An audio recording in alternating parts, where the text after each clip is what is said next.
I remember the Boston Comedy Club. Yeah, man. What are you kidding me? Of course. I mean, that was crazy. Like, I always wondered if it was because we were new to doing stand-up. Yeah. And we didn't know what we were doing, that room was so just the death that you could die in that fucking building, or if it really was as difficult. I mean, it was fucking insane. When I first came down, like 94, it was like people selling drugs right outside the front of it. You walked in, it was an absolute shithole. Barry Katz owned it, put like fucking 3 cents into the thing, had that old fucked up looking fireplace. Yeah, of course. Behind you on stage, and like the piece of wood could come out. And I just remembered when you went in there, it was like, I don't know, if it was any other room, I would have been like, you know what, fuck this. After I took a pound, I'd be like, fuck this place. This place is fucked up. But there was something about it because of the comics that were working there. The guys that were working there were insane. Yeah, man. You wanted to be able to have a good set in there. You were, when you first broke in there, you were like nervous, and then like maybe a year or so in, you find yourself putting your elbow on the mantle. That's when you know you're comfortable there. Dude, I got one of the most embarrassing things in my life on stage happened at that club. It was one of those urban nights, okay? Oh, dude, one of the 12 embarrassing things in my life happened in that fucking club. Now, I was only about, I don't know, maybe a year into comedy, right? And I just started becoming a little friendly with Brewer. So now I go down there one night, and I would just hang out, try to get on, that sort of thing. And Brewer and Chappelle meet up, and they're going to go around the corner. This is, again, years and years ago, and they're going to smoke a joint, and they invite me to come. What was this, like 92, 3, 4? Like 94 or 5, okay. Yeah. So we go around the bend. And so just to put it in perspective, Men in Tights for... No, Nutty Professor he was making, and Brewer was on Saturday Night Live. He was? Okay, yes. Cool. All right. Because we go around the bend, and I'm like just being quiet, so excited to be hanging here, right? And we're smoking the joint, and... Chappelle's telling the famous story about his end from Eddie Murphy being mad at David Spade for that. You remember that famous story? Oh, yeah. Where Spade said, look, a falling star, and it's a picture of Eddie Murphy. Catch a falling star, yeah. Spade just recently wrote a blog about it. It's like famous. Everybody knows that story. It's still going on. I think he finally saw Eddie, and Eddie said, hey, what's up? So I think it's finally... Like fucking 20 years later, it's finally over, yeah. And in that point, it was wild because I'm sitting there getting Chappelle's end of it because he's doing Nutty Professor with Eddie Murphy when that happened. Right. And then Brewer's on with Spade on Saturday Night Live, so they're telling each other's version of the phone call and stuff. And I'm like, wow. So then we go back to the club. And again, packed, urban night, as we said. It was a little cold, so I'd gotten there early, and I put my coat down. So this is Sunday night, the all-black show. Yeah. People don't know what urban night is. Yeah. And it's not Urban Outfitter night. And this is important to know, because I put my coat down, and they're both high, and Jason, who runs the club at the time, goes, who wants to go in first? Jim, you, Dave, you? And they go, no, let me relax. And they go, put Petey on, you know? And I'm freaking high. I'm not even good at comedy, really. So they put me on first. Dying, right? I'm bombing. I'm 3 minutes in. Brewer and Chappelle are dying laughing. I do about 5 minutes to the point where, you know, black people going, he's corny. Get him off. He's corny, right? Brutal. So I get off, and now all I want to do is go home, right? I can't find my fucking coat. I have no idea where my coat is. My keys to my apartment are in my coat. It's totally dark. I'm doing that where you're walking around, and you swear it's under somebody's seat, and you're like, can I just? And they just saw you bomb. Yeah. And now these women are going, what you want? And then... There's a black host, and he goes, what's going on back there? And someone yells out, white boy can't find his coat. The white boy can't find his coat. So he goes, turn the motherfucking lights on. And they turn the lights on, and they're all looking around going, is this your coat? And I'm walking around trying to find, and finally some lady in the back, I remember I put it by that little bar in the back there. God. She goes, is this your coat? And I go, yeah. And I go over and I get my coat, and they give me a big applause. And they go, you keep warm. Get out of here, white boy. Bye-bye. Oh, and I just took my coat, and they put the lights on, and I went home, dude.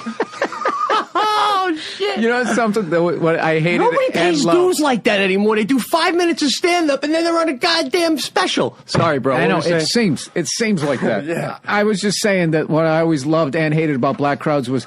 They're going to have fun either way. They're either having fun with you because you're killing, or they're going to laugh at you. Either way, you kill. Oh, yeah. There'll be either you tell the joke and people laugh, or you tell the joke, there's a pause, somebody else says something, and then there's like the big laugh. Dude, I remember one time fucking eating it in front of all black crowd, and there was this comedy club called Mix Nuts, and now it's called Comedy Union out here in California, so out here in L.A., and I go up there, dude, and just from the get-go, I am just bombing. Yeah. 30 seconds in, I got dry mouth, and then I'm just plowing through my act, and nobody is saying anything. There's not a sound in the room. It's just the sound of my dry lips as I'm fucking doing these jokes. And finally, 2.5 excruciating minutes of dead silence.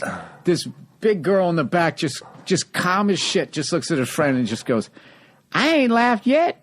And the whole place just goes, what? And everybody, and then they just started laughing at me, and I didn't know how to address it, and I stayed in my act and just stayed in the bubble like I was doing my show at some other comedy club where people were listening, dude, and it was fucking... I'm getting embarrassed now. The fucking humiliation of that. To stay in your act is the worst part about it, too. It's like you're just trying to hide behind this bubble of words that don't exist, man, you know? No, you have to. You have to address it. Like, it's weird. Like, a white crowd will almost get uncomfortable with you. But either way, you have to break the tension. But getting back to the Boston Comedy Club, dude, I had such horrific sets there when I first started. You know, when you first came to town, like Steinberg and Frost would fucking test you, and they put you on after Red Johnny and the Round Guy. Oh, God, yeah. Who murdered. They were this comedy team, and I remember they would end their set doing their version of that song, It Takes Two. It takes two to make a thing go right. And insane, insane. Yeah. And they would be flicking the fucking lights on and off. And dude, you literally felt like, dude, I don't have a joke in my act. And they would just throw you up there. The show's over after that. The show is over. Everybody go home after. The only guy I ever saw, new guy I ever saw go down and fucking not only kill, but fucking level after it was Dane Cook. Dane Cook I believe that. Had the energy. Oh, yeah, dude. He went up there. And that's the funny thing about all the fucking shit that was said about that guy. Like, they don't understand, like, the level that guy murdered. I'll never understand that, right? Dude, he went up there and just fucking, like, he treated them like he was they were like his opener. He just took it to an entirely different level. Yeah. And I remember Steinberg years later was talking about him, and Jason ran the room back then, and he said to me, he just said, yeah, man, he goes, I couldn't bury the kid.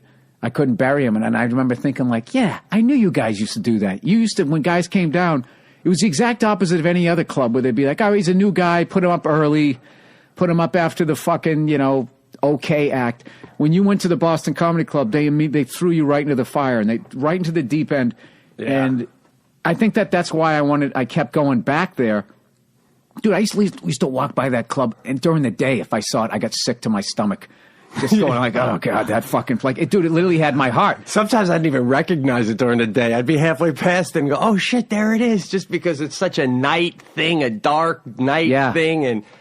But the thing about it, too, is, the idea that you had to go through there and do that. Sometimes I'll be on the road now and, like, these features go, I'm deciding if I should move to L.A. or New York and da-da-da, and they're talking about comedy. And, like, the one question, like, you got to ask yourself is, do you love it? You got to love it so much that, like, we were blind to that, man. It was no big deal. You walk home after getting beated and battered there and...